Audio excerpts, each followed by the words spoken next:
Prince and the Servants. Once there was a bad and jealous queen. She had a kind and beautiful daughter. Many princes from many countries wanted to marry the princess. The queen said to each prince, "Before you marry my daughter, you have to do something for me." And then she gave him an impossible job. When he couldn't do it, she said, "Now you will die," and her woodcutter cut off his head. "You will never marry," she said to her unhappy daughter, and she laughed. Prince Charles was the son of a poor king in a small country.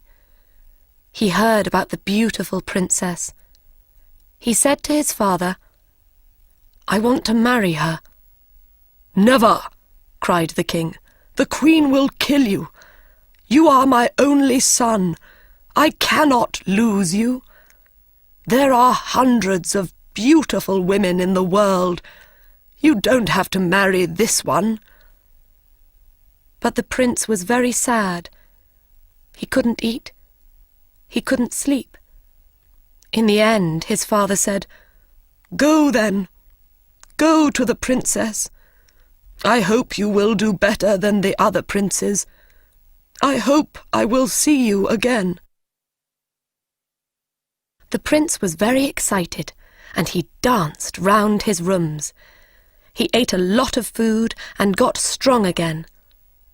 Then he began his journey. He had no servants because his father was poor.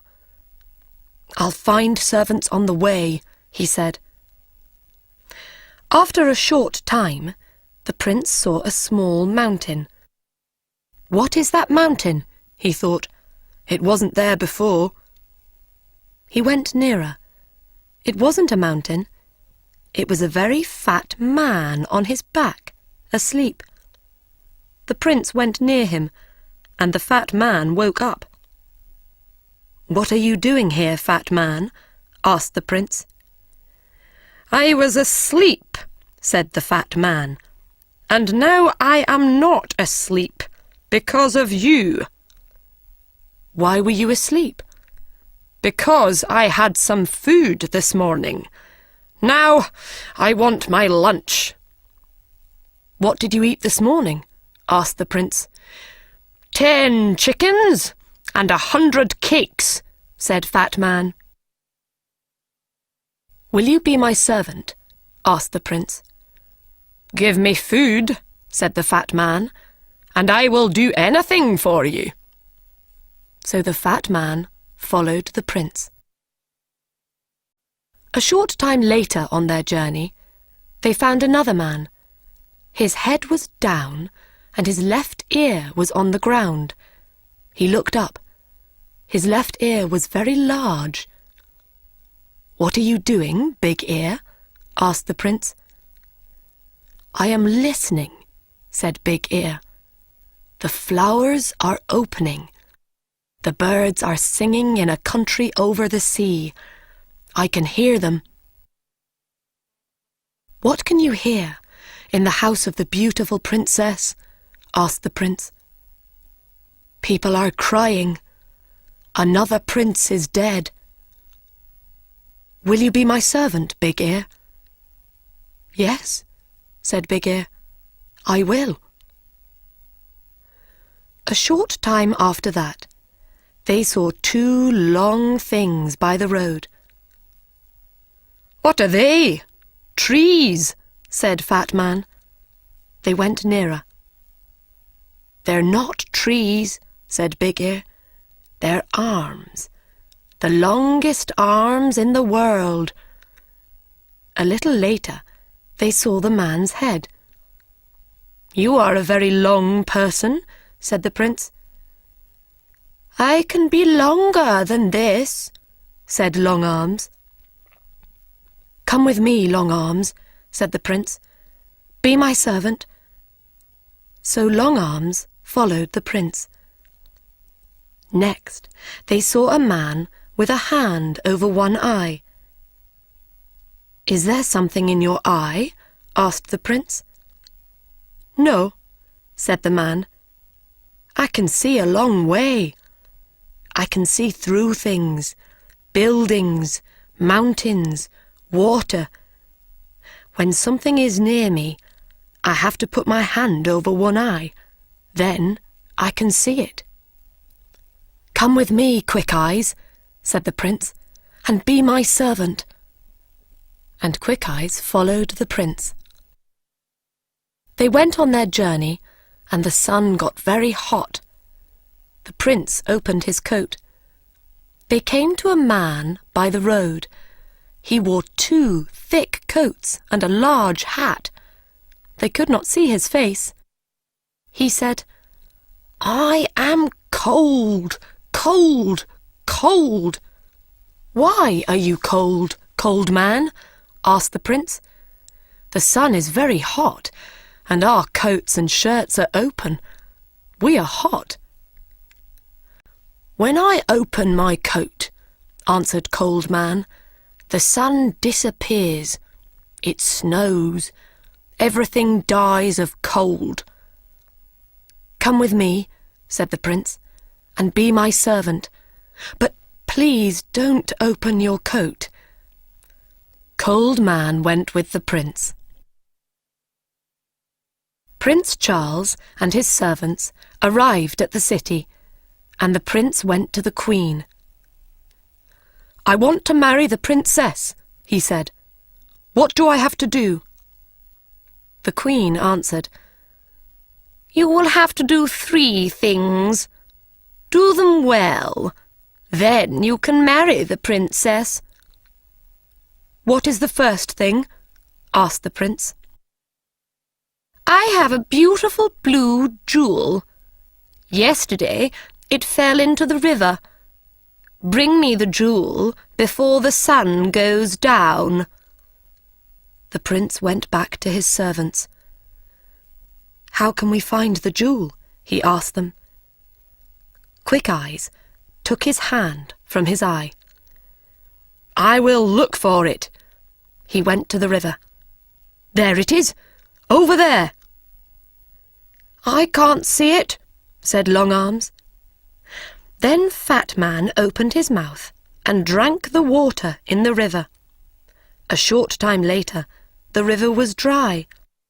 Long Arms got the jewel and gave it to the prince.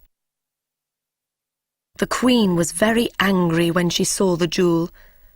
Then she said, "Tomorrow I will give this prince a very difficult job."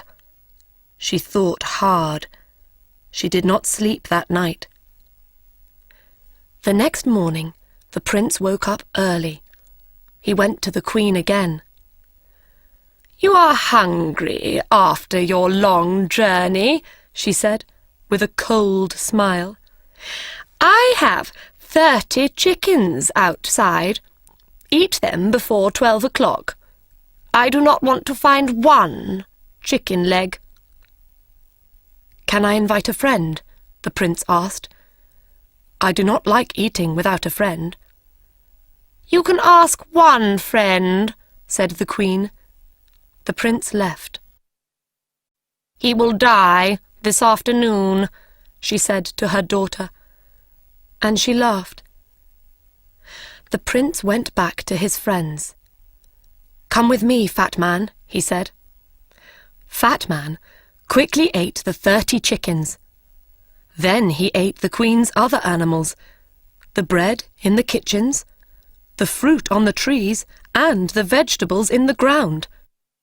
"Now what can I eat?" asked Fat Man. There was nothing there, so he went to sleep. At 12 o'clock, the queen called for her lunch. She waited and waited, but no food came. She went to see the cook. "Where is my lunch?" she asked. "A fat man ate everything in the gardens and everything in the kitchens. There is no food." The queen got angrier and angrier. Then She thought of a plan. "Ha ha!" she laughed. "Now I will catch him." The prince came to her on the third day. "Will you eat with me tonight?" she asked, with a lovely smile. "And after that, would you like to sit with the princess for 2 hours?" "Yes," answered the prince. "I would love that." "You will not fall asleep when you are talking to the princess?" asked the queen. "Fall asleep?" cried the prince. "Never."